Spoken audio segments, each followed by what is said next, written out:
Do you ever feel like, as a comic, there is a level of pressure that your children will face as they get older with? Man. Like, you know, like, oh, my mum or my dad is a comedian.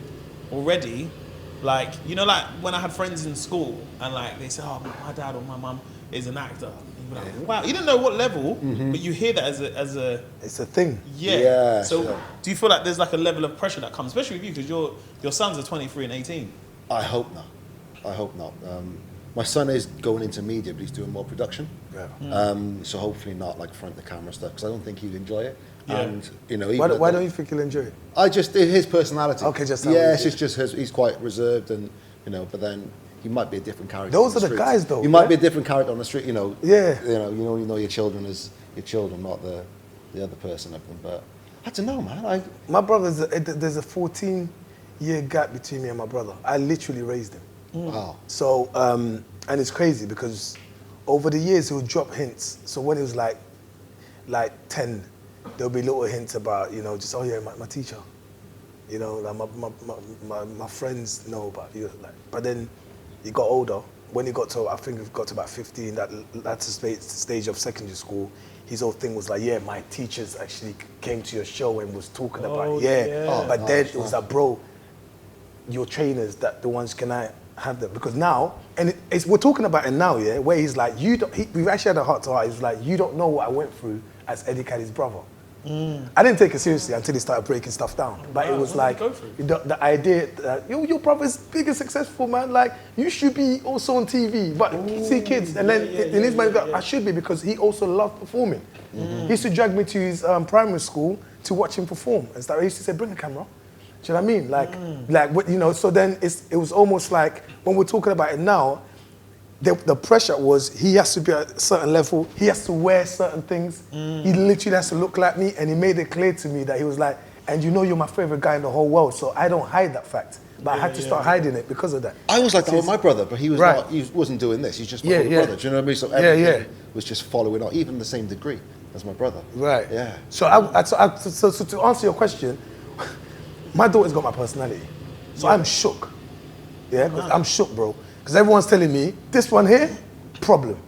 I drop her off at school, she runs ahead of me and goes, Eddie Caddy! This is a 5-year-old. The first time she did that, I wanted the ground to swallow me up. Because I didn't know she was aware like that. But she's got that personality. I don't know if I want her to be in front of the camera, but I also don't know how she'll feel. She loves the fact that I'm doing what I'm doing now. I'm not sure how much she knows, but I think it'll get to a stage where I think she might start to resent it.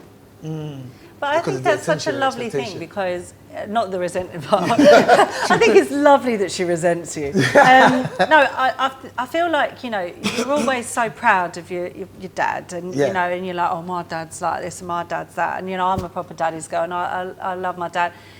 And I feel like there's another aspect to it where, you know, like, she can be really proud of you, but then the person, like the teacher, can be also so intrigued by it. Whereas, like, you know, my dad's a businessman and I'm proud of what he does, but it's a conversation starter, and it's my dad's a comedian. No, he's a comedian. Oh, you know, like that kind of thing. And I feel like funnest dad ever. Yeah. Kelly, I don't mind that part yet. I dropped her off at school one time. God's truth. The teacher comes up to me and says, Dad, so, you know, myself and the other teachers and some of the students are wondering, this is reception. So we was wondering, can Drake come in and, but I could see in her eyes she was bantering with me, but I wanted to know where she was going. She goes, can Drake come in and just read to the kids? I said, what? What? So I said, what is this? She goes, yeah, Drake, because Eliana said you guys were in Paris and you met Drake and your friends. So I thought she's taking a mic. I looked at Ellie, she got up and walked off. I said, this girl went and said, first of all, I looked at her and said, me and Ellie have not been to Paris together. She went with her mum. That's the first thing. I do not know Drake, but she came with this story and sold it to the class. I mean, I love that. Most children are like, my dad could beat your dad up. Yeah. She's in that, my dad knows Drake. She said Drake. I said, what's happening? Do you know Drake? I do not know Drake. I've Did never you meet him in Paris? Well, brother, listen to me. Yeah. Because you have good stories. Yeah. And I feel like you did meet him in Paris. No, I've never met Drake in my life, bro. Okay, so and then secondly, me and my daughter were not in Paris together, so this thing that she did nothing is real. I mean, you'd have to have some relationship with Drake to get him to come in and read to the children. No, but the teacher did that to take the mic. That whole thing was like Ellie, and I said that she'd start laughing. We both just start laughing. You're good. You're better than me. I would have played up to it. It's like, oh, do you know what? He might come. He's in London, but I'll see.